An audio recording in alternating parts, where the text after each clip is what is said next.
Nous allons commencer. Donc, nous avons le plaisir ce soir d'accueillir Tarek Soui. Merci Tarek d'être avec nous. Tarek est le directeur technique, le lead technical delegate, le technical delegate des championnats du monde et des Jeux paralympiques pour les paras. Et c'est quelqu'un qui a une très vaste expérience dans le competition management, dans la gestion des compétitions. Tarek a plus de 20 ans, 25 ans au plus haut niveau en ce qui concerne le management, la gestion des compétitions. Donc, nous avons le plaisir et l'honneur de recevoir Tarek avec nous aujourd'hui. Tarek est basé à UAE, mais il est d'origine africaine. Donc, il est du Tunisie, si je ne m'abuse, Tarek. Correct, oui. De Tunisie, donc c'est quelqu'un qui connaît vraiment le continent africain, mais également le continent, le Moyen-Orient et la gestion des compétitions au niveau que ce soit des valides et que ce soit des paras. Donc, Tarek, merci d'être avec nous aujourd'hui. Cette présentation sera enregistrée, sera postée sur notre site de Sports Consulting Agency en YouTube et sur le site de NACAC. Nous remercions l'ADC Atlético Sudamericano d'avoir mis son plateforme à notre disposition pour ces différents visios en anglais, français et en espagnol. Donc, Tarek, merci et c'est à toi. Merci beaucoup, Sorine, pour cette introduction. Et je remercie, bonsoir tout d'abord à toutes et à tous dans cette, si je peux appeler, soirée d'athlétisme. Et j'apprécie votre availability, comme on dit, et pour joindre cette session. Je sais que c'est le début du week-end pour tout le monde. Et donc, c'est une initiative que tout le monde apprécie dans l'équipe d'athlétisme, que ce soit dans WA ou bien WPA. Je veux tout d'abord remercier l'ISCA qui est en train d'offrir cette série de vidéoconférences pendant le mois de mars et dans le cadre de la préparation des candidats à la prochaine session d'évaluation du WAREX. Et donc, cette série, dont la vocation est d'aider les candidats à se familiariser avec les interprétations actuelles des règles techniques de WA, sont animées en 3 langues. Il y a eu une session en espagnol qui a été délivrée par ma collègue Gemma Castano la semaine dernière. Il y aura une autre dans quelques jours qui sera délivrée par Chris Cohen, et je veux choisir l'occasion pour les remercier tous les deux pour leur collaboration à préparer cette présentation. Donc, ce ne sera pas une longue présentation, donc on va voir quelques scénarios et peut-être j'essaie d'aller un peu lentement. Et excusez mon français, ça fait longtemps que je n'ai pas fait des présentations en langue française. Alors, s'il y a des erreurs d'orthographe ou bien de grammaire, n'hésitez pas à me faire signe. Donc, quelques consignes avant de commencer. Veuillez, s'il vous plaît, donc mettre vos microphones sur l'option mute. Et s'il y a des questions à poser, vous avez le chat box ou bien la salle de discussion. Surtout, concentrez-vous sur les questions liées directement au sujet. Donc, notre sujet, c'est la gestion de la compétition. On n'ira pas en détail des règles de la compétition, mais plutôt c'est la gestion et le protocole de communication pendant la compétition entre les officiels responsables. Les réponses dans la salle de discussion ou bien le chat box seront abordées à la fin de la vidéoconférence. Vous pouvez également envoyer vos questions sur sport.con.ag@gmail.com. Et comme Sorine l'a dit tout à l'heure, Cette session sera enregistrée et bientôt disponible sur la chaîne YouTube.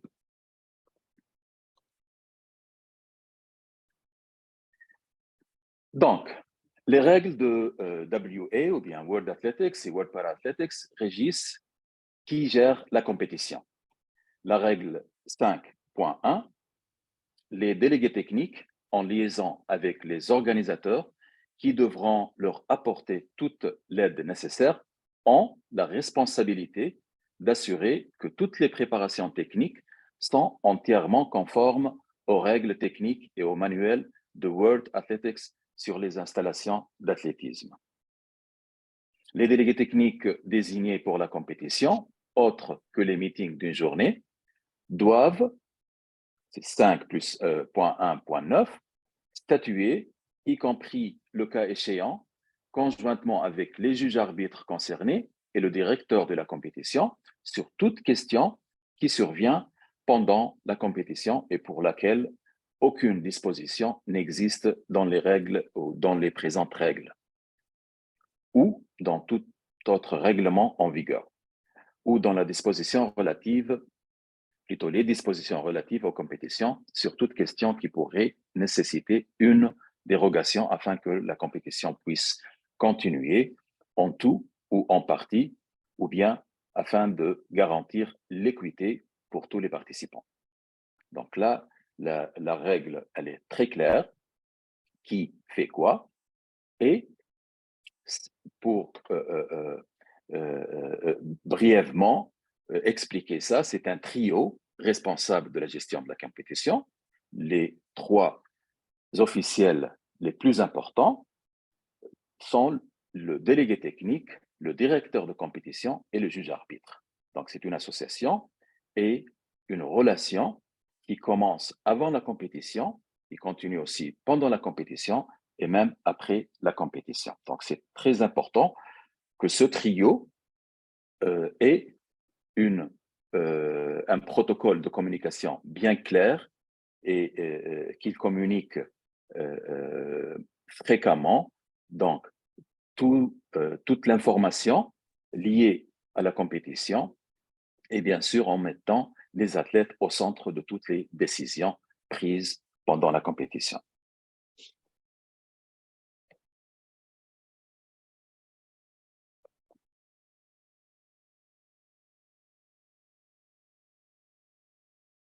Le rôle du juge arbitre de World Athletics, conformément à la règle de compétition 8, l'OTI, l'officiel technique international, et le juge arbitre de chaque épreuve à laquelle il est assigné.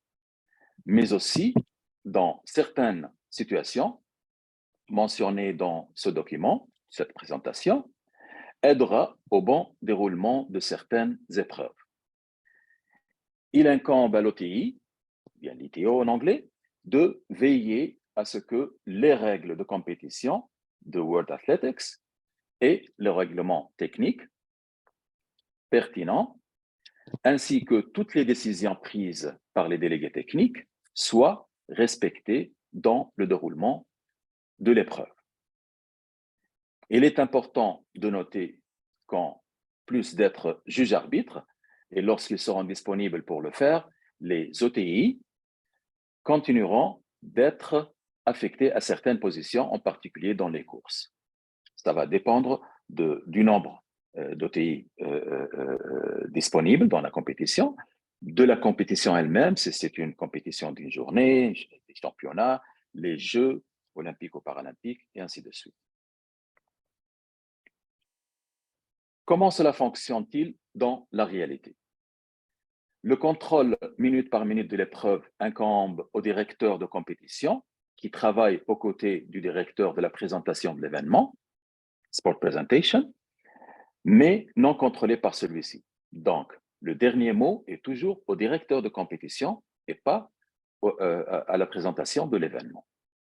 Il y a une relation très proche entre les deux, surtout pendant la compétition, pour communiquer l'information au public et à la télévision s'il y a de couverture télévisée. La meilleure pratique est que le directeur technique soit en contact direct avec chaque juge-arbitre afin que la progression de l'épreuve soit contrôlée selon le programme fixé par les délégués techniques. Sur le terrain, les décisions prises par les juges-arbitres sont également entendues par le directeur de compétition et les informations transmises au directeur de la présentation de l'événement ainsi qu'au délégué technique. Donc, la chaîne de communication est très importante, qu'il y ait, que ce soit en radio ou bien n'importe quelle technologie utilisée dans la compétition, il faut qu'il y ait une bonne communication au cours de la compétition entre tous les décideurs ou bien decision makers, comme on dit en anglais. Lorsque les TD doivent intervenir, le directeur de compétition fait également partie de la discussion et de la décision. On va voir quelques exemples et scénarios dans les slides qui suivent. Donc là, le juge arbitre des départs reçoit l'instruction de commencer la course par le coordinateur des départs. Il y a un problème au départ, le starter disqualifie un athlète pour un faux départ. Qu'est-ce qui se passe là? Donc, le juge arbitre des départs informe le juge de la photographie d'arrivée à propos de la disqualification. En donnant aussi le numéro de la règle, le directeur de compétition entend le message, il est connecté, et le transmet à la présentation de l'événement afin que l'annonceur puisse annoncer la décision. Donc, en fin de compte, le juge arbitre est là essentiel au flux d'informations ainsi qu'au contrôle des infractions. Donc, ça commence par le juge arbitre, transmise, lorsque c'est le cas ici, une course sur la piste, transmise à la photographie d'arrivée, et le directeur de compétition, à l'écoute, il passe l'information à la présentation de l'événement. Un autre scénario, le juge arbitre des départs reçoit l'instruction de commencer la course par le coordinateur des départs. Il y a un problème de départ, un athlète bouge, mais ne prend pas le départ. Le juge arbitre des départs montre un carton jaune. Donc, ces scénarios arrivent beaucoup sur la piste, pas seulement en World Athletics Competition, même dans les paras aussi. On a quelques classes qui trouvent des difficultés à se mettre stable ou bien sans bouger pendant les consignes de départ, surtout les IMC ou bien les amputés. Le juge arbitre des départs informe le juge de la photographie d'arrivée de la décision en indiquant le numéro de la règle. Le directeur de compétition entend le message et le transmet à la présentation de l'événement pour que l'annonce soit faite de la décision du juge arbitre. Un autre scénario, le juge arbitre des départs reçoit l'instruction de commencer la course par le coordinateur des départs. Il y a un problème au départ, un athlète bouge, mais ne prend pas le départ, c'est la deuxième fois qu'il le fait. Donc, c'est le même athlète, il fait la même infraction. Le juge arbitre des départs montre un carton jaune suivi d'un carton rouge. Donc, le juge arbitre des départs informe le juge de la photographie, encore une fois, de la décision en indiquant le numéro de la règle. Le directeur de compétition entend le message et le passe à l'annonceur ou bien à la présentation de l'événement pour annoncer la décision. Un autre scénario, la course a commencé et il y a un athlète qui court sur la ligne d'un couloir pendant la course. Le chef juge transmet l'information au juge arbitre de course qui communique par radio au juge de la photographie d'arrivée pour lui donner les détails, y compris le numéro de la règle. Dans ce cas et dans les cas suivants, les informations peuvent également provenir du juge arbitre vidéo. Le directeur de compétition entend le message et le transmet à la présentation de l'événement afin que l'annonceur puisse annoncer la décision. La course a commencé. Il y a un athlète qui court sur la ligne d'un couloir pour la deuxième fois pendant la course. Le chef juge transmet l'information au juge arbitre de course qui communique de sa part par radio au juge de la photographie d'arrivée pour lui donner les détails, y compris le numéro de la règle.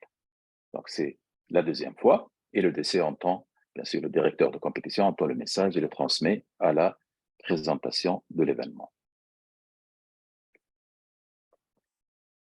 La course commence et il y a un athlète qui franchit la ligne du couloir pendant la course. Donc, c'est une sortie du couloir. Le chef juge transmet l'information au juge arbitre de course qui communique par radio au juge de la photographie d'arrivée pour lui donner les détails, y compris le numéro de la règle, et ainsi de suite.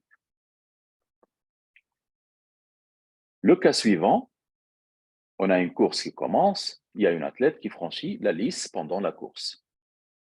Le juge en chef transmet l'information au juge arbitre de course qui communique par radio au juge de la photographie d'arrivée pour lui donner les détails, y compris le numéro de la règle, et ainsi de suite. Donc, le directeur de compétition entend le message et le transmet à la présentation de l'événement pour annoncer la décision.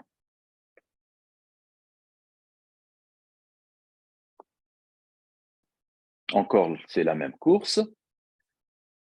Il y a une athlète qui franchit la lisse pour la deuxième fois pendant la course. Donc, c'est le même protocole suivi du chef juge, transmis au juge arbitre de course, au juge de photographie d'arrivée. Le directeur de compétition transmet l'information à la présentation de l'événement.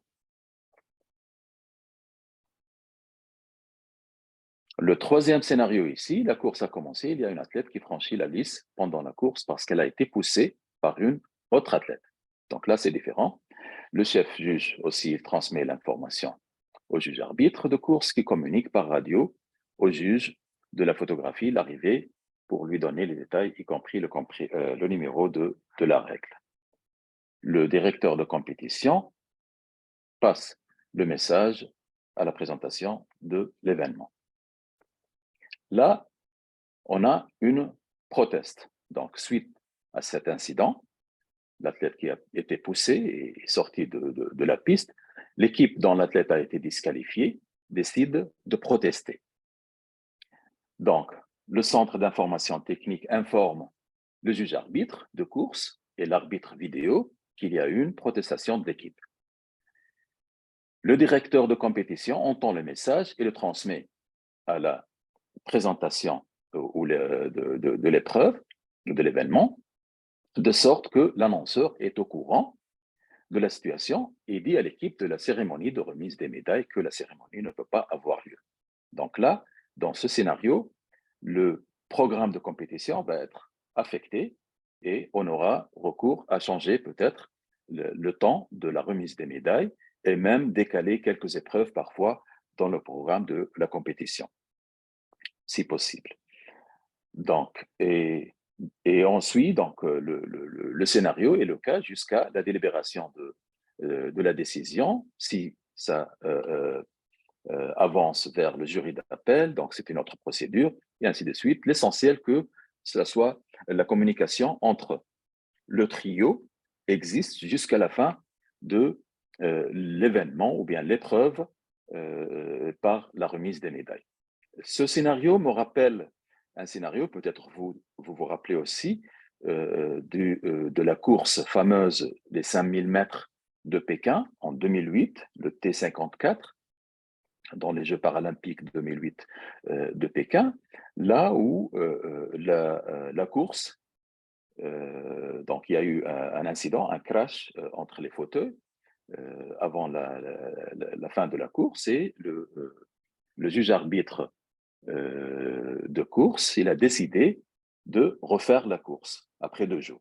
Alors que, à cause d'une mauvaise communication, la cérémonie, la remise des médailles, donc a avancé et il y a eu 3, si je me rappelle bien, pays qui ont protesté l'incident et à cause de la mauvaise communication entre le directeur de compétition et le TIC, ou bien le centre d'information technique, et l'équipe de la remise des médailles. Donc, ça a créé une grande confusion et c'était un scénario de mauvaise communication malheureusement.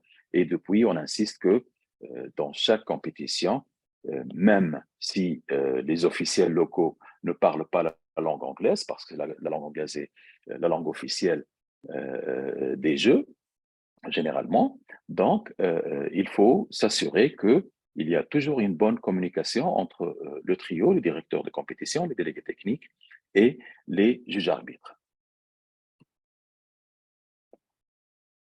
Un autre scénario en saut en longueur, la progression de l'épreuve est un peu trop rapide.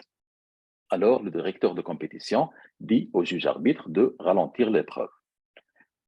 Il est important que la ronde finale se déroule dans l'intervalle entre la dernière manche du 200 mètres et la finale du 100 mètres. Et donc là, dans des scénarios pareils, généralement, cette demande vient de la télévision pour s'assurer que quelques athlètes apparaissent ou bien quelques rounds de la compétition apparaissent en direct sur la télévision, surtout lorsque l'OBS, ils ont un nombre limité de feeds ou bien des caméras live ou en direct, et ils essaient de garder un slot pour la dernière ronde dans des épreuves, surtout de concours ou bien des finales sur la piste. Et généralement, cette demande est communiquée au directeur de compétition et qui informe aussi les délégués techniques de cette décision si on a recours à des décisions pareilles. Au saut en hauteur, les deux groupes de la ronde de qualification se déplacent vers la position où il ne reste plus que 14 athlètes dans la compétition, dans les deux groupes.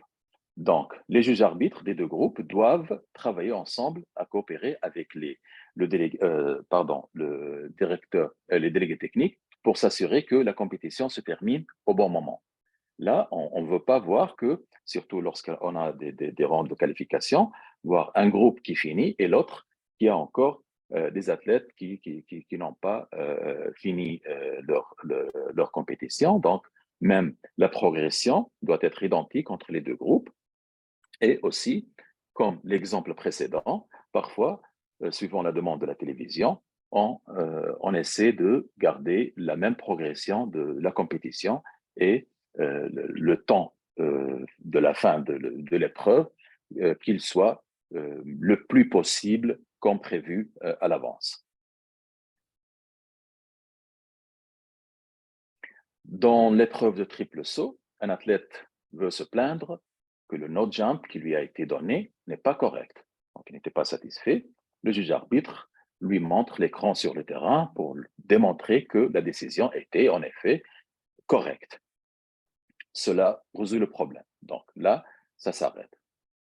Généralement, donc, dans des compétitions comme les championnats du monde ou bien les Jeux paralympiques, avec la technologie disponible, le problème se résout facilement, sinon l'athlète peut-être aura recours à une prothèse et peut avoir sa performance donc enregistrée sous prothèse.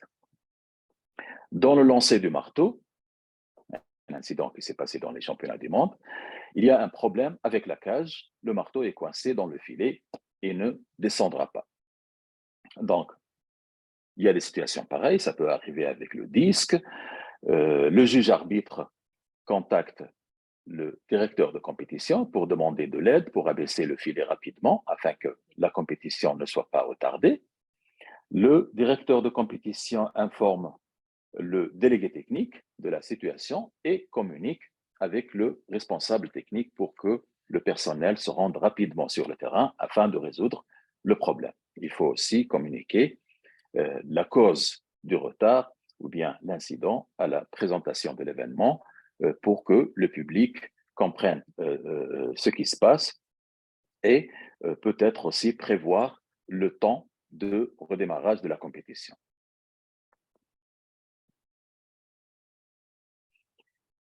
Les prévisions météo viennent d'être données au délégué technique qui dit qu'il y aura un vent fort et des fortes pluies dans l'heure qui suit. Donc, dans une heure, il y aura un vent très fort et des pluies torrentielles dans une heure pendant la compétition. Le délégué technique discute de la situation avec le directeur de compétition et les autres membres du comité d'organisation et décide que la compétition se poursuivra aussi longtemps que possible, tant qu'il n'y a pas de pluie, il n'y a pas de vent. Le juge arbitre doit surveiller la situation et rester en contact régulier avec le délégué technique et le directeur de compétition au sujet des conditions sur le terrain. Donc, même si à chaque 5 minutes, il y a une communication pour annoncer la progression de la situation du climat et si vraiment il y a un changement prévu et bien sûr le plan B est toujours préparé pour la protection des athlètes et des officiels sur le terrain si dans le scénario là où il y aura un vent fort et des pluies fortes. L'épreuve de marche doit commencer, mais une odeur de gaz provenant des égouts est signalée à environ 200 mètres de la ligne de départ. Le juge arbitre contacte le délégué technique qui discute de la situation avec le directeur de compétition et d'autres membres du comité d'organisation. Il décide qu'il devrait y avoir un délai jusqu'à ce que le problème ait fait l'objet d'une enquête. Le juge arbitre doit informer les athlètes de la situation et rester en contact avec le délégué technique et le directeur de compétition au sujet des conditions sur terrain. Donc, cette épreuve est sur la route, donc c'est un espace ouvert et on peut s'attendre à tout. Peut-être vous vous rappelez tous de l'incident tragique de 2013 pendant le marathon de Boston, avec l'attentat terroriste. Donc, des trucs comme ça peut arriver. L'odeur du gaz, ça veut dire qu'il y a une fuite de gaz, on peut s'attendre à n'importe quoi qui peut se passer. Donc, généralement, dans des événements comme ça, sur route, il y a la police locale qui est aussi responsable de la sécurité de tout le monde autour de l'aire de compétition, et ils peuvent enquêter et informer les organisateurs de la situation et s'il y a quelque chose qui est inquiétant, ou bien on peut progresser avec la compétition.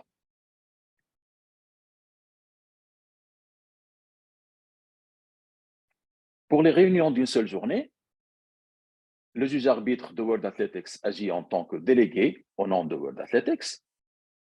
Ici, il y a un rôle d'observateur et de conseiller. Bien sûr que les juges arbitres de World Athletics, ils ne peuvent pas être partout, dans toutes les épreuves, que ce soit sur la piste ou bien les concours. On a eu une situation pareille la semaine dernière, Souriane et moi, pendant le Grand Prix de Marrakech. Donc, il y avait parfois 6 à 7 épreuves en même temps dans le programme de compétition et on essayait de chapeauter et de suivre la conduite de la compétition et intervenir là où il le faut.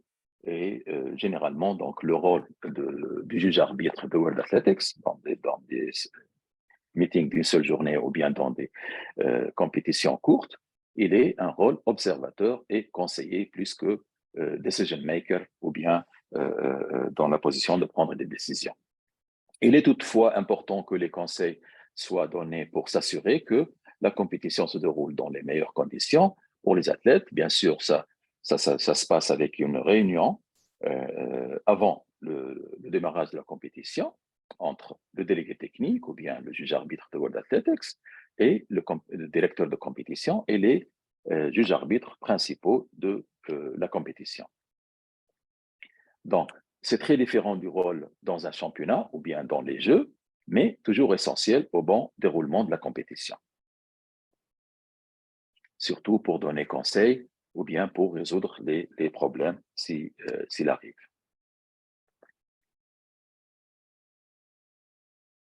Je vais essayer de parler dans cette slide un peu de la différence pour le para-athlétisme en général. Donc, la communication et le protocole est le même. Il ne change pas entre le délégué technique, le directeur de compétition et les juges arbitres. Sauf que pour le côté para, la différence est à propos du système de classification. La population des athlètes, elle est différente. Ce sont des athlètes en situation de handicap, différents, malvoyants, intellectuels, physiques, des IMC, fauteuils roulants, avec des prothèses de course, prothèses pour leurs jambes, et les malvoyants, bien sûr, qui utilisent des guides.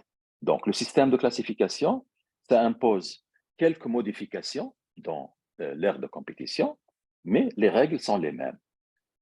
Les distances parcourues sur la piste sont les mêmes, les distances sont mesurées de la même façon, sauf qu'il y a quelques petites règles qui diffèrent dans la règle du sport pour quelques catégories d'handicap. L'équipement aussi utilisé est différent. On a les fauteuils de course, on a les chaises de lancer, il y a les prothèses, il y a les cordes entre le guide et l'athlète malvoyant. Donc, ce type d'équipement, il n'est pas donc disponible ou bien utilisé dans les compétitions de World Athletics. Le nombre des épreuves aussi, il est énorme à comparer avec les épreuves de World Athletics. On parle de 167 épreuves aux Jeux paralympiques et parfois même 200 épreuves pendant les championnats du monde. Donc, ça consomme beaucoup de temps dans la compétition. Et là, on est plus vigilant, ayant plusieurs épreuves qui se conduisent en même temps. Et le risque parfois est d'avoir des lancers de longue distance ou bien des malvoyants dans les sauts ou bien sur la piste. Il faut toujours prendre en considération ces petits détails qui sont liés plus ou moins au type d'handicap pour éviter les incidents. Les épreuves de concours assis, ce sont les épreuves les plus longues, malheureusement, dans le programme de l'athlétisme paralympique, parce qu'il consomme beaucoup de temps dans la tâche des structures ou bien des fauteuils utilisés dans les épreuves de lancer. Et ça consomme malheureusement beaucoup de temps dans le programme de compétition. Il y a des épreuves qui peuvent aller jusqu'à 3h30 à 4h avec 12 ou bien 14 athlètes. Et ça consomme beaucoup de temps, surtout pour attacher les fauteuils et transférer les athlètes de leur fauteuil de vie au fauteuil de lancer. L'accessibilité aussi, elle est très importante pour la compétition para. Et ça, c'est organisé généralement, ou bien c'est garanti par le comité d'organisation. Mais on trouve parfois des solutions temporaires pour faciliter l'accès à l'ère de compétition des athlètes, allant de la chambre d'appel jusqu'à la post-event control, jusqu'à la remise des médailles. Donc, tout ça doit être accessible, y compris les stations d'antidopage, les toilettes et tout. Donc, l'accessibilité, c'est un élément très important pour les compétitions para. Donc, là, ce sont les éléments, peut-être les seuls éléments qui diffèrent de l'athlétisme valide, si on peut dire, pour le côté para. Mais en tant que protocole de communication, c'est toujours le même et il ne diffère pas du tout. On utilise les mêmes personnes parfois dans la compétition pour les Jeux olympiques et les Jeux paralympiques. On a le même directeur de compétition, les mêmes juges-arbitres. Peut-être les délégués techniques diffèrent parfois, et parfois ils sont les mêmes. Et donc, on se rappelle de l'importance d'avoir cette relation importante entre les délégués techniques, directeurs de compétition et juges-arbitres dans l'ère de compétition et en dehors de l'ère de compétition, même la relation humaine et cette approche de se connaître du côté humain en dehors de la compétition est très importante pour se comprendre plus vite. Parfois, c'est une question de fraction de seconde pour prendre la décision et on se comprend. Donc, là, ça doit se bâtir avant la compétition. C'est pour ça il y a des visites techniques, il y a des réunions à distance et échange d'emails et tout, pour bien se comprendre et ne pas se surprendre au cours de la compétition qu'il y a des problèmes ou bien qu'il y a des malentendus qui se passent sur le terrain.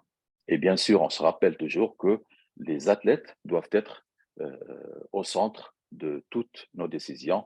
Et voilà, donc ça, c'est la conclusion de ma présentation de ce soir. J'espère que ça n'a pas été trop long. J'ai essayé de vraiment toucher les aires, si on peut dire, les plus importantes, et je vais offrir donc la possibilité d'avoir quelques questions. J'ai pas regardé à la chatbox, et donc je reviens à toi, Sorine, pour Oui. prendre la relève. Merci. Merci à tous. Donc, merci Tarek pour cette brillante présentation.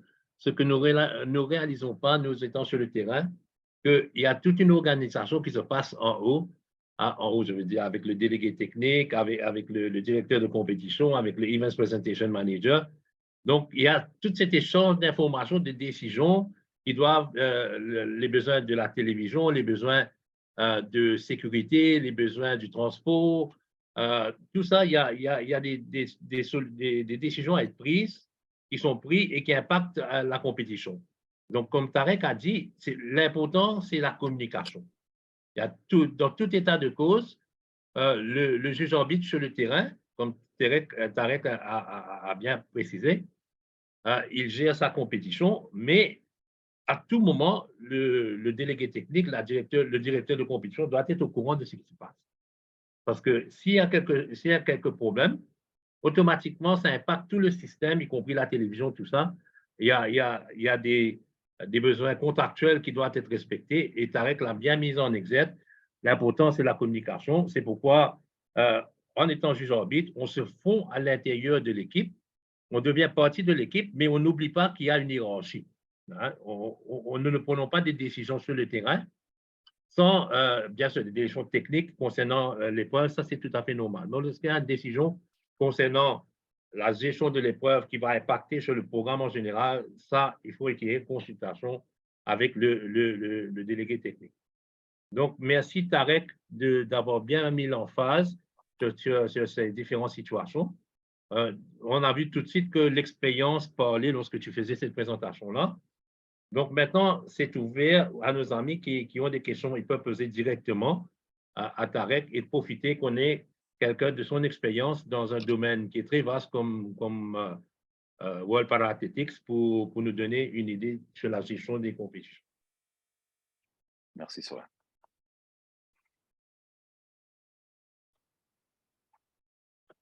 Donc, on peut ouvrir les micros. Oui, ou bien lever les mains, peut-être. C'est quoi le protocole? Donc, on lève normalement, la main ils virtuelle. lèvent la main et puis oui, c'est ça. Okay. Et puis ils interviennent. Okay.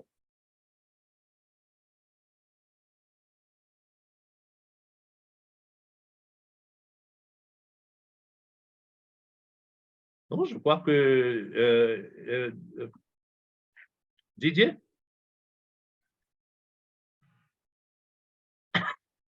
Oui, vas-y, Meka, oui. Bonsoir tout le monde. J'ai une question concernant vous avez dit, M. Tarek, la course a commencé et il y a une athlète qui franchit la lisse pour la deuxième fois pendant la course. Alors, le chef juge transmet l'information au juge arbitre. C'est le chef juge ou le commissaire qui transmet l'information? Est-ce le chef juge ou c'est le... Parce que le chef juge, il est où? Il est à l'arrivée. Peut-être j'ai mal traduit, peut-être. Donc, voilà. Normalement, mais suivant la hiérarchie, c'est le chef juge qui communique avec le juge arbitre. Oui, mais le chef juge. Oui. Non, pour une faute, sur, par exemple, un virage, c'est le commissaire qui doit agir ou c'est le directeur ou c'est le juge arbitre de la vidéo qui informe le juge arbitre de la course.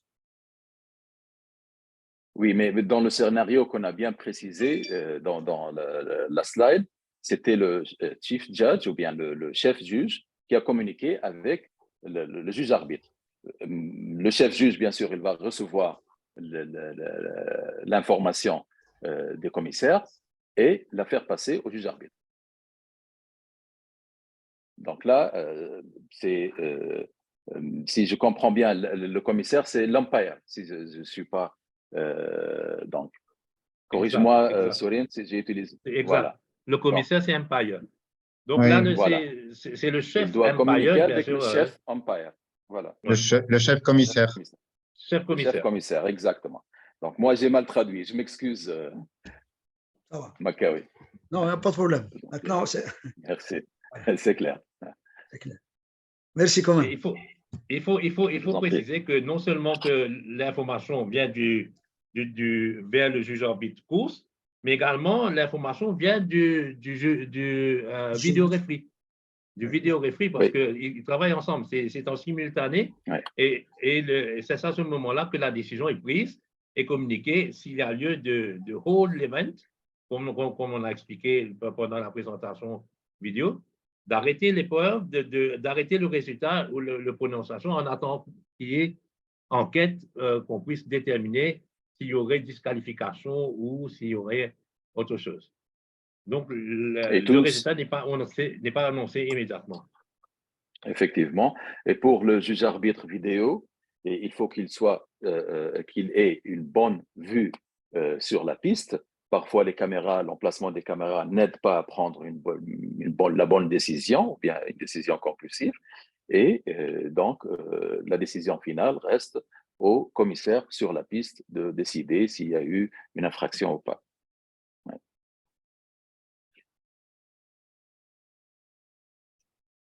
Ceci est très important parce que lorsqu'il n'y a pas de bonne prise, comme Tarek a dit, le règlement précise bien que la décision du juge arbitre course, donc qui a été prise en considération en considérant les rapports des umpires, des commissaires, qui doit primer. Donc, lorsqu'on n'a pas de vidéo à prouver le contraire, c'est la décision qui prime du juge arbitre course. Effectivement, oui.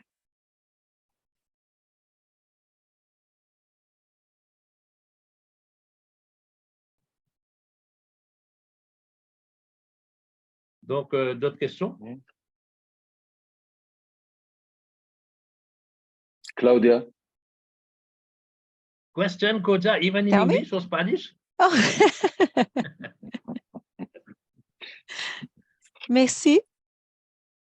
Je vous en prie. Comprends très bien. Très bien. Il y a une question, je crois, ou bien quelqu'un qui a envoyé quelque chose. Merci beaucoup, Tariq, pour cette... Ah, OK. Monsieur Pologo. Merci à vous. Donc, nous allons, s'il n'y a pas de questions, donc vous pouvez toujours envoyer vos questions après coup. Si vous pensez à des questions, envoyez ça sur le Sports Consulting Agency, le sports.conag@gmail.com. Et donc, nous profitons également pour remercier Tarek de son temps. Ça a été un grand plaisir. direct, ça a été au point.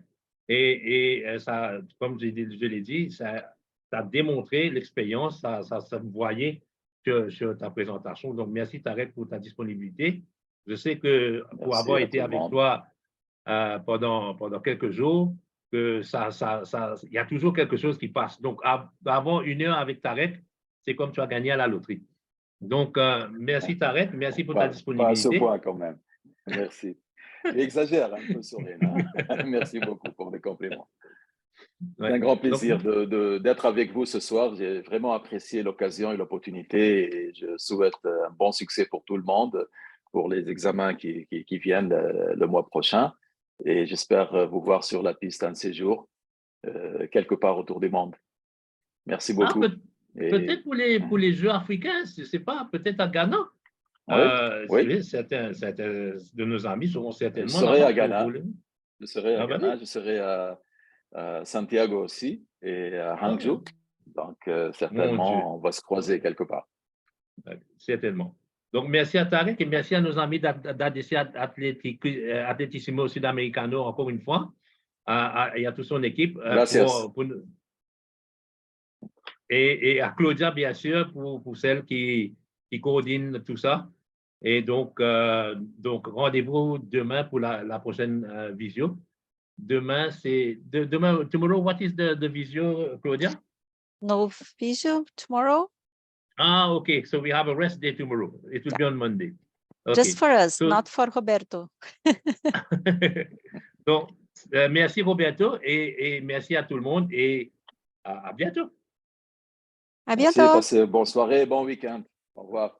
Et Merci, bye. Tarek. Au revoir. Au revoir. Je vous